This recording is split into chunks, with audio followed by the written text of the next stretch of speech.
The person taking my interview, neither she is from an IIT, neither I am from an IIT, and both of us are going to intern at Microsoft. So आप देख सकते हैं कि अगर मैंग Fang में आने वाली company non IITians को रख सकती है on the basis of skills, तो सबसे इंपॉर्टेंट चीज़ इस समय में आपकी स्किल्स है. बट जब मैंने पेरेंट्स को बताया तो एट फर्स्ट मेरे फादर का रिएक्शन कुछ ऐसा था कि तुम झूठ बोल रहे हो, तुम आ हो नहीं सकता माइक्रोसॉफ्ट में. But ultimately when I sent him the interim offer letter, उन्होंने उसे पढ़ा, देन ही फेल्ट प्राउड कि चलो सही जगह पहुंच गए. IIT नहीं तो ज़रूरी नहीं है कि माइक्रोसॉफ्ट भी नहीं. हेलो जी, आप सभी का स्वागत है मेरे चैनल पे. So I am an upcoming SWE intern at a Microsoft and आज इस वीडियो में हमारे साथ देवांश है who cracked an internship at a Microsoft as an SDE intern. So आज हम उनकी जर्नी के बारे में देख रहे होंगे, how he cracked an internship at a Microsoft. And हम देखेंगे कौन कौन से रिसोर्सेज एंड स्ट्रेटजीज जो देवांश ने फॉलो किए हैं to crack an internship. And he is from BIT Mesra. So we'll firstly take an introduction of Devansh. So Devansh, please introduce yourself to everyone. So hello everybody, I'm Devansh Shukla and I hail from Kanpur, Uttar Pradesh. I'm currently pursuing my bachelor's and I'm in the third year at BIT Mesra, Ranchi. So that's all, and I'm also a musician, I'm a guitarist, I'm a singer, and I'm also a drummer. Okay. So how did you started your programming journey? Like from a school itself or after coming in a college?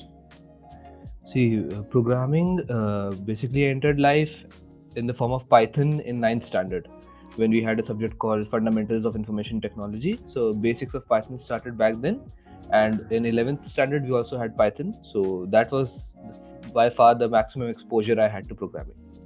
Okay. मतलब college में आने के बाद आपने DSA कब start किया? First semester तो हमारा ऑनलाइन निकल गया था कोविड की वजह से. सेकेंड सेमेस्टर में जब हम लोग कॉलेज पहुंचे हैं, उसके बाद आई गॉट टू नो कि DSA is the hoax of the day. Everybody is going after DSA CP, DSA CP, हर कोई इसी के बारे में बात कर रहा था. So I searched online and I found that 2-3 बहुत ही काबिल यूट्यूबर्स हैं जो उस पर वीडियोस बनाते हैं. नेमली स्ट्राइवर हो गए, लव बब्बर हो गए, जावा जो लोग परस्यू कर रहे हैं उनके लिए कुणाल कुशवाहा हो गए. तो ये कंटेंट क्रिएटर्स मुझे अच्छे लगे, तो मैंने धीमे से DSA स्टार्ट करने की कोशिश की. C++ लैंग्वेज के साथ बेसिक्स ऑफ DSA किया मैंने, फिर लीनियर डेटा स्ट्रक्चर्स मैंने सेकंड सेमेस्टर में कंप्लीट किए. ओके. सो जैसे आपकी जो CGPA है वो भी 9+ है, तो कैसे आपने मेंटेन किया DSA को और जो भी कॉलेज के सब्जेक्ट्स होते हैं साइड बाय साइड कैसे मेंटेन किया? मैंने इस तरीके से करने की कोशिश की कि क्लास का मैक्सिमम टाइम मैंने यूटिलाइज़ किया. जैसे अगर आप क्लास में अटेंशन स्पैन कम रखो, तो वही सेम चीज़ आपको रिपीट करनी पड़ती है before your examination time. Class के टाइम पे आप बहुत ज़्यादा कोडिंग तो कर नहीं सकते हो, तो मैंने बस कान खोले रखे, जितना टीचर्स बोल रहे थे उतना सीखा क्लास में. And apart from that, room पर आने के बाद I devoted my time to data structures and whatever new technological advancements they were coming, मैंने वही सब सीखने की कोशिश की. ओके. सो जैसे कि थर्ड ईयर से कंपनी आना स्टार्ट हो जाती हैं, तो आपने कैसे प्रिपेयर किया इंटर्नशिप के लिए? कौन कौन से रिसोर्सेज यूज़ किए आपने प्रिपेयर करने के लिए? बेसिकली मेरा जो बैकग्राउंड है वो DSA में कम और मशीन लर्निंग में ज़्यादा है. I would refer to myself as an AI/ML developer rather a software development developer. So what I did was कि थर्ड सेमेस्टर स्टार्ट होते साथ ही मैंने प्रॉपर DSA में डाइव इन कर दिया, doing LeetCode and all various platforms पे. And जब तक फिफ्थ सेमेस्टर की बारी आई तब तक DSA हो चुका था.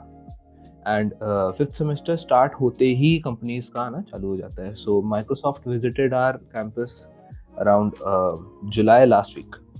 सो तब तक DSA कवर हो चुका था. एंड मैंने मेजरली लव बब्बर को फॉलो किया था.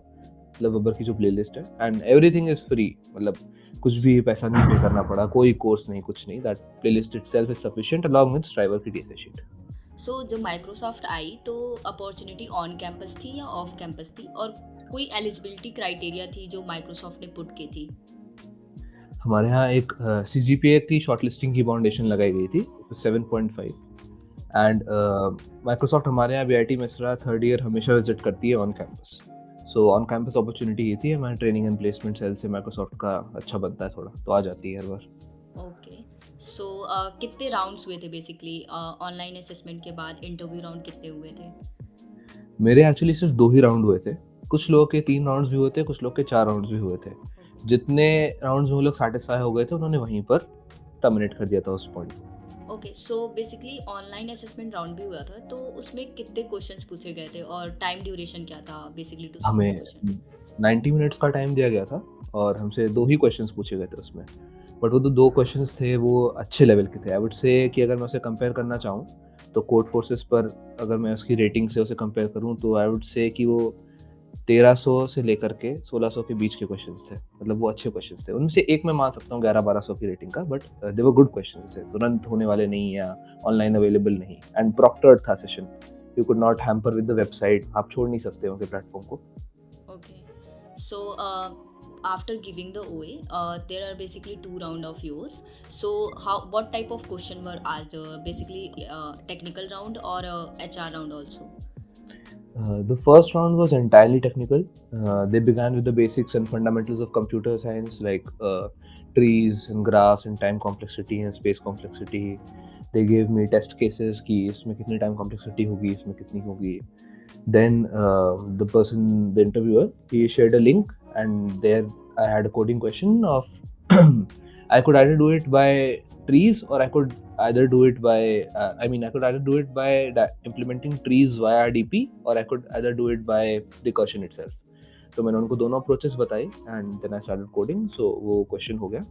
And even after completing that question he asked me to optimize it, and optimization के बाद भी he kept on asking me about the time complexity and the space complexity and how can I further improve it. So first round was all about this, and second round completely technical नहीं कहूँगा मैं. Second round थोड़ा technical था and थोड़ा HR था.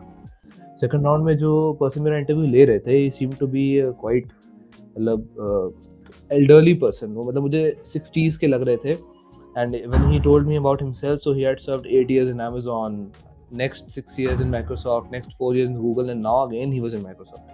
So he was a senior software development manager 3 at Microsoft. So उन्होंने मुझसे first half of the interview में HR राउंड तरीके से लिया. उन्होंने मेरा रिज्यूमे का प्रिंट आउट लेकर के रखा हुआ था.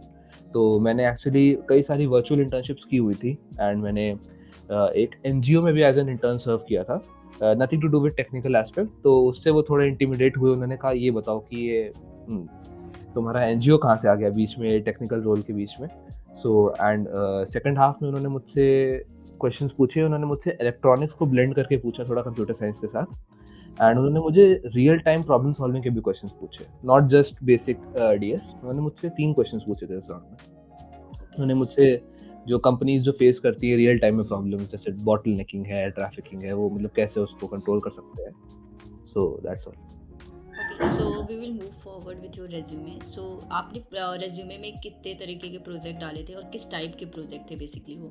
सो मेरे प्रोजेक्ट्स बेसिकली मशीन लर्निंग पे बेस्ड थे. मैंने सेकेंड सेमेस्टर में ही मशीन लर्निंग और डीप लर्निंग दोनों को ही अपना मतलब मेन फोकस दिया था, और स्टैनफोर्ड के फ्री कोर्सेज से मैंने उनको पढ़ना शुरू किया था. एंड मेरा रिज्यूमे मैंने लेटेक्स से बनाया था.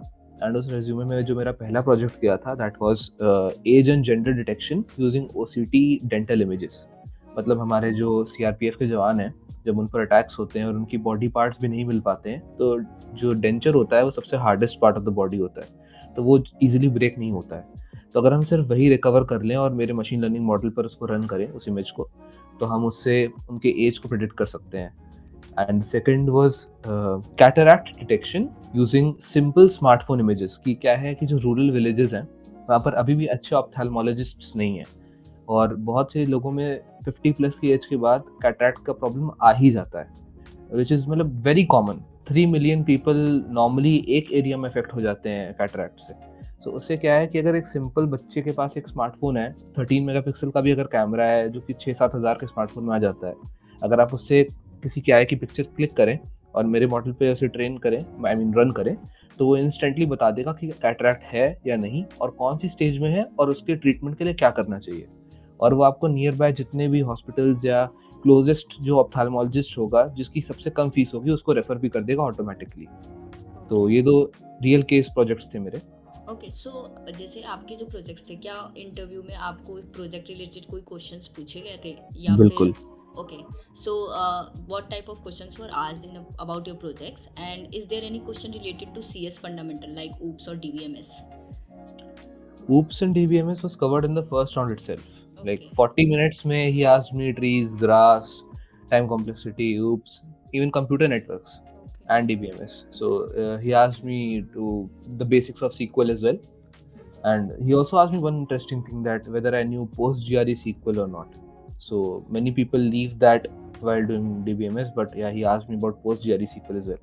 तो प्रोजेक्ट्स में basically they were interested to know कि मैंने कैसे बनाया उसे, कि इंस्टेंटली स्ट्राइक करने वाला आइडिया नहीं है।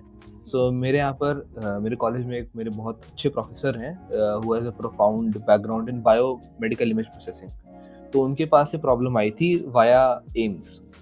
तो उन्होंने मुझे रेफ़र कर दिया and I built it under his mentorship, और उस तरीके से मैंने प्रोजेक्ट बनाए थे। तो उन्होंने पूछा कि मैंने कौन-कौन से मॉडल्स यूज़ करे उसमें, क्या मैंने ट्रांसफर लर्निंग यूज़ करी है, वो एंटायरली डीप लर्निंग बेस्ड था। और उन्होंने मुझसे चैट जीपीटी के आर्किटेक्चर के बारे में भी कुछ क्वेश्चंस पूछे, बिकॉज़ माइक्रोसॉफ्ट का बिंग चैट आ गया है ना उसे काउंटर करने के लिए। तो इस वजह से वो लोग ट्रांसफॉर्मर आर्किटेक्चर में बहुत इंटरेस्टेड हैं। So, as you cracked an internship at a Microsoft, so when you got to know that you are selected, so what was your feeling? And when you shared this that you are selected for Microsoft to your parents, so what was the reaction of your parents?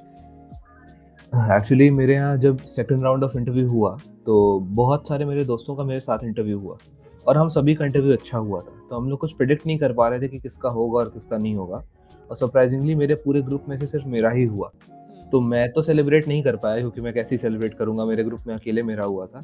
But जब मैंने parents को बताया तो at first मेरे father का reaction कुछ ऐसा था कि तुम झूठ बोल रहे हो, तुम हो नहीं सकता माइक्रोसॉफ्ट में। But ultimately when I sent him the interim offer letter, उन्होंने उसे पढ़ा, देन ही फेल्ट प्राउड कि चलो सही जगह पहुंच गए।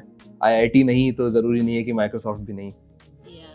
What advice you want to give to your junior who are currently in a first year or a second year? Any interview tips or a resume tips that you want to give? तो सबसे important advice मेरी ये रहेगी कि don't get into the rat race. अपना niche ढूंढो, अपनी finesse बनाओ। ऐसे नेसेसरी नहीं है कि हर कोई डीएसए से ही शुरुआत करे, नेसेसरी नहीं है कि हर कोई एचटीएमएल से ही शुरुआत करे। आपको लार्ज लैंग्वेज मॉडल्स में इंटरेस्ट आ रहा है, आप वो करिए। आपको मशीन लर्निंग में इंटरेस्ट आ रहा है, आप वो करिए। आपको नेचुरल लैंग्वेज प्रोसेसिंग में इंटरेस्ट आ रहा है, आप वो करिए। First year till the third semester you should explore. आपको एक मत बना के कोई काम नहीं करना है। जितना आप हाथ पैर मारोगे, जितना सीखोगे, उतना आप skillful बनोगे। And in the end, it's all about skills. The person taking my interview, neither she is from an IIT, neither I am from an IIT, and both of us are going to intern at Microsoft.